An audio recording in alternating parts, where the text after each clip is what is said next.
हर व्यक्ति, राजनीतिक व्यक्ति ये मान रहा है कि बिहार में दशकों के बाद पिछले 25-30 वर्ष में शायद पहली बार बिल्कुल त्रिकोणीय मुकाबला होने जा रहा है, जहां एक और राजद गठबंधन है, एक और नीतीश कुमार भाजपा का गठबंधन है और एक और जनसुराज है। अब बदलाव के लिए लोग तैयार बैठे हैं। जो बात पिछले 2-2.5 साल से हम लोग बता रहे हैं, आप भी ये समझते हैं, बिहार में 60% से ज्यादा लोग बदलाव के लिए तैयार बैठे हुए हैं। वो चाहे किसी जाति के हों, धर्म के हों, दल के हों, बिहार में बदलाव सब चाहता है। ये संभव है कि जो लोग बदलाव चाहते हैं उसमें कुछ लोग ऐसे होंगे जिनका शायद जनसुराज पर अभी विश्वास न हो, जो अभी भी जनसुराज को देख रहे हैं, समझ रहे हैं, इसको और बेहतर समझने का, जुड़ने का इससे प्रयास कर रहे हैं। लेकिन बदलाव निश्चित है, इसमें कहीं कोई दो मत नहीं है। नवंबर में बिहार में नया निजाम आएगा, मुख्यमंत्री कोई नया व्यक्ति बनेगा, इसमें भी अब कोई शक नहीं है। अब बस शक, जो लड़ाई है वो बस इतनी है कि अगले 3-4 महीने में बिहार की जनता को ये तय करना है कि वो बदलाव जब कर रही है तो बदलाव के नाम पर वही घिसे पीटे पुराने लोग जिनको पिछले 30-35 साल में उन्होंने देख लिया, जांच लिया, परख लिया, उन पर फिर दाव लगाना चाहते हैं, या फिर उनके सामने जनता के द्वारा बनाया हुआ एक ईमानदार सशक्त विकल्प जो पहली बार यहाँ पर 243 सीटों पर अपने उम्मीदवार को उतारेगा। उनके सामने बिहार में एक अपना विजन रखा है, ये बताया है कि बिहार में शिक्षा कैसे सुधरेगी, ये बताया है कि 1 साल के अंदर पलायन कैसे रुकेगा, ये बताया है कि 2000 रुपया हर बुजुर्ग को कैसे मिलेगा। लोगों को तय करना है कि क्या वो ये नए ईमानदार विकल्प के साथ जाना चाहेंगे या पुराने व्यवस्था के साथ जुड़े रहना चाहते हैं। हम लोग का ऐसा मानना है कि बदलाव चाहने वाला हर व्यक्ति, हर समाज ये चाहता है कि एक बार नया प्रयास किया जाए, नए विकल्प जनसुराज को मौका दिया जाए। और ये आपको दिख भी रहा होगा इसकी चर्चा में, जो इसकी सभाएं हो रही है उसमें, जो मैं सभा कर रहा हूँ सिर्फ उसमें नहीं, हजारों जो छोटी बड़ी सभाएं हो रही हैं, जो कार्यकर्ता हमारे साथीगण अपने गांव में, अपने वार्ड में, घरों पर, नुक्कड़ों पर कर रहे हैं। आप देख रहे हैं हर जगह जनसुराज की चर्चा है। सोशल मीडिया पर आज जनसुराज का कम से कम 5 करोड़ वीडियो डेली देखा जाता है। ये आंकड़ा याद रखिए, बिहार में अकेले जनसुराज का वीडियो हर दिन औसतन पिछले 1 महीने से 5 करोड़ लोग सोशल मीडिया के जरिए वीडियो देखते हैं। ये रिकॉर्डेड है, ये कोई आंकड़ा आप यूट्यूब पर, फेसबुक पर जाकर देख लीजिए। यहाँ 20-20 साल से जो दल हैं उसके मुकाबले जो जनसुराज के सोशल मीडिया पर जो व्यूज है, जो आप लोग सब यूट्यूबर हैं, सब डिजिटल के लोग हैं, आप जाकर देखिए कि जनसुराज के फेसबुक पर, जनसुराज के यूट्यूब पर कितने लोग रोज वीडियो देख रहे हैं, कितना ज्यादा कमेंट लोग कर रहे हैं। तो ये दिखाता है कि बदलाव की जो हवा चली है अब ये रुकने वाली नहीं है, उत्तरोत्तर हर दिन ये और बढ़ेगी। और आने वाले 2-3 महीने में आपको आंधी दिखेगा, एक तरफा बदलाव की बात दिखेगी और आपको दिखेगा कि बिहार भी अब नवंबर में एक नई व्यवस्था के लिए तैयार है। वो व्यवस्था जिसमें जाति पाति, मंदिर मस्जिद को छोड़कर भारत पाकिस्तान की बात न होकर बिहार के बच्चों की बात होगी, बिहार के बच्चों की शिक्षा और रोजगार की बात होगी। हर हालत में 1 साल में पलायन को रोकने का प्रयास होगा। इस बात को लेकर इस बार वोट पड़ेगा और हम लोग का विश्वास है कि सभी के सहयोग से ये व्यवस्था को नवंबर में बना दिया जाएगा। अब आपकी जो बहुत बहुत धन्यवाद। प्रशांत जी, ये बताइएगा, जैसे गया में आप हैं, गया के जो मुद्दे हैं, शिक्षा, बेरोजगारी, अपराध, तो आपकी ये जो अभियान चल रहा है उसका क्या असर पड़ा?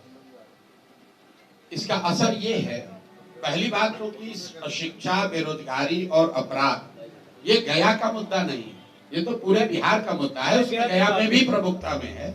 आपने कहा कि इसका क्या असर पड़ा?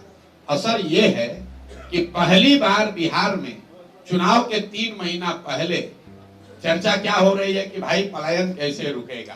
प्रशांत किशोर या जनसुराज जो कह रहे हैं कि पलायन रोक दिया जाएगा, क्या ये संभव है कि नहीं? इस पर तेजस्वी यादव भी बोल रहे हैं, लालू जी भी बोल रहे हैं, सम्राट चौधरी भी बोल रहे हैं, जदयू वाले भी बोल रहे हैं। तो पहली बार यहाँ बात हो रही है बेरोजगारी और पलायन की। अंतर ये है कि पहले जब बात होती थी पलायन की कि भाई बहुत सारे लड़के बाहर जाते हैं, तो लालू जी, नीतीश जी जैसे लोग क्या कहते थे, आप लोग भी क्या कहते थे कि कि भाई बिहार का बच्चा बाहर नहीं जाएगा तो दिल्ली बॉम्बे की व्यवस्था ठप हो जाएगी। उसी को बिहारियों ने अपना सम्मान बना लिया था कि हम ही लोग दिल्ली बॉम्बे का व्यवस्था चला रहे हैं, वहां का साफ सफाई हम करते हैं, टैक्सी हम चलाते हैं। लड़के जाते हैं, हंसते कहते हैं, अरे भैया हम तो जाते हैं, सब बिहारी का मिलता है। पहली बार जन सुराज ने, प्रशांत किशोर ने ये कहा कि हमारे बच्चे, बिहार के बच्चे बॉम्बे में, दिल्ली में, कर्नाटक में, महाराष्ट्र में, गुजरात में, बंगाल में अगर जाकर टैक्सी चला रहे हैं, दुकान चला रहे हैं, ठेला लगा रहे हैं, साफ सफाई कर रहे हैं, तो ये गौरव की बात नहीं है। लिख लीजिए इस बात को। ये पहली बार धारा के विपरीत हमने बात उठाई है।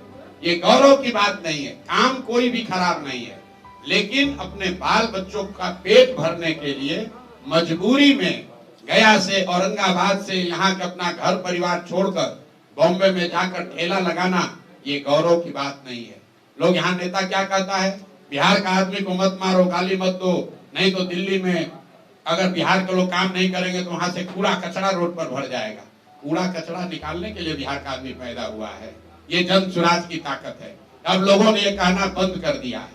ये लोगों ने कहना बंद कर दिया कि दिल्ली में लड़के जाकर, दिल्ली में अगर बिहारियों के साथ बदतमीजी होगी तो कूड़ा कचरा वहां फैल जाएगा। हम ये कह रहे हैं कि ये शान की बात नहीं है। शान की बात तब होती जब बिहार के लड़के बिहार में काम कर रहे होते, हम लोग इतनी सब्जी, इतना फल यहाँ उगा रहे होते, इतना लीची आम उगा रहे होते कि बताते कि अगर बिहारी कह के गाली दोगे तो यहाँ से भेजना बंद कर देंगे, दिल्ली में तुम्हारा खाना रुक जाएगा। हम लोग ये चाहते हैं। मोदी जी अभी आए, उन्होंने कहा कि वंदे भारत ट्रेन एक खुलेगा, सहरसा को उन्होंने कह दिया सहरा। चलिए वो तो मिस्टेक हो गया, टेलीप्रिंटर का होगा। आप बात समझिए कितना बड़ा फर्क है जो जन सुराज कह रहा है, जो अभी तक लोग कहते आए। मोदी जी ने मधुबनी में कहा कि सहरसा से एक नई आधुनिक ट्रेन दी जाएगी जिससे श्रमिक परिवार के बच्चे गुजरात और महाराष्ट्र में जाएंगे, उनको जाने में सुविधा होगी। पत्रकारों ने लिखा, आप लोग भी यूट्यूब पर चलाए, मोदी ने 4 ट्रेन का गिफ्ट दिया। नेता लोग कह रहे हैं देखिए मोदी जी आकर कितना बड़ा काम किए हैं। पहला व्यक्ति है प्रशांत किशोर, हम विरोध करते हैं, हमें ऐसी ट्रेन नहीं चाहिए। ऐसी ट्रेन नहीं चाहिए जिसमें बिहार के बच्चे जानवरों की तरह मजदूर बनकर गुजरात जाए, महाराष्ट्र जाए काम करने। अरे आपको ये भी नहीं समझ में आ रहा है मोदी जी क्या कह रहे हैं कि श्रमिक परिवार के बच्चे, मतलब पूरा बिहार का जो बच्चा है वो श्रमिक परिवार है, और वो श्रमिक परिवार के आपके बच्चों को गुजरात में जाकर नौकरी मजदूरी करने के लिए आपको ट्रेन दे रहे हैं। आप जितने पत्रकार बंधु लोग हैं, जरा जाकर मोदी जी का स्पीच देखिए।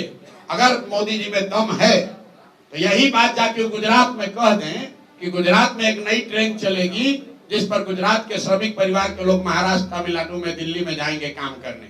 वो कह सकते हैं ये बात? ये सिर्फ बिहार में कहा जा सकता है। और बिहार के लोग, इतना हम लोग की चेतना मर गई है कि हम लोग इसको विकास मान रहे हैं, हम लोग इस पर ताली बजा रहे हैं। भैया ट्रेन चाहिए, लेकिन वैसी ट्रेन चाहिए जिसमें हम लोग यहाँ से बिजनेस व्यापार करें। वैसी ट्रेन चाहिए जहां से चीनी, सीमेंट, छड़ यहाँ से बनाकर भेजा जाए। वो ट्रेन बिहार के लोगों को नहीं चाहिए जिस पर हम लोग के बच्चे मजदूर बनकर गुजरात और महाराष्ट्र के फैक्ट्रियों में जाकर अपनी जवानी बर्बाद करें। ये फर्क है जन सुराज का और दूसरे दल का।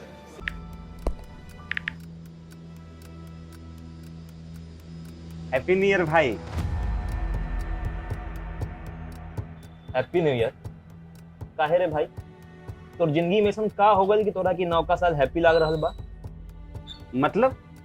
मतलब ई कि नयका साल तो आ गइल, हाँ, लेकिन बदले वाला का बा?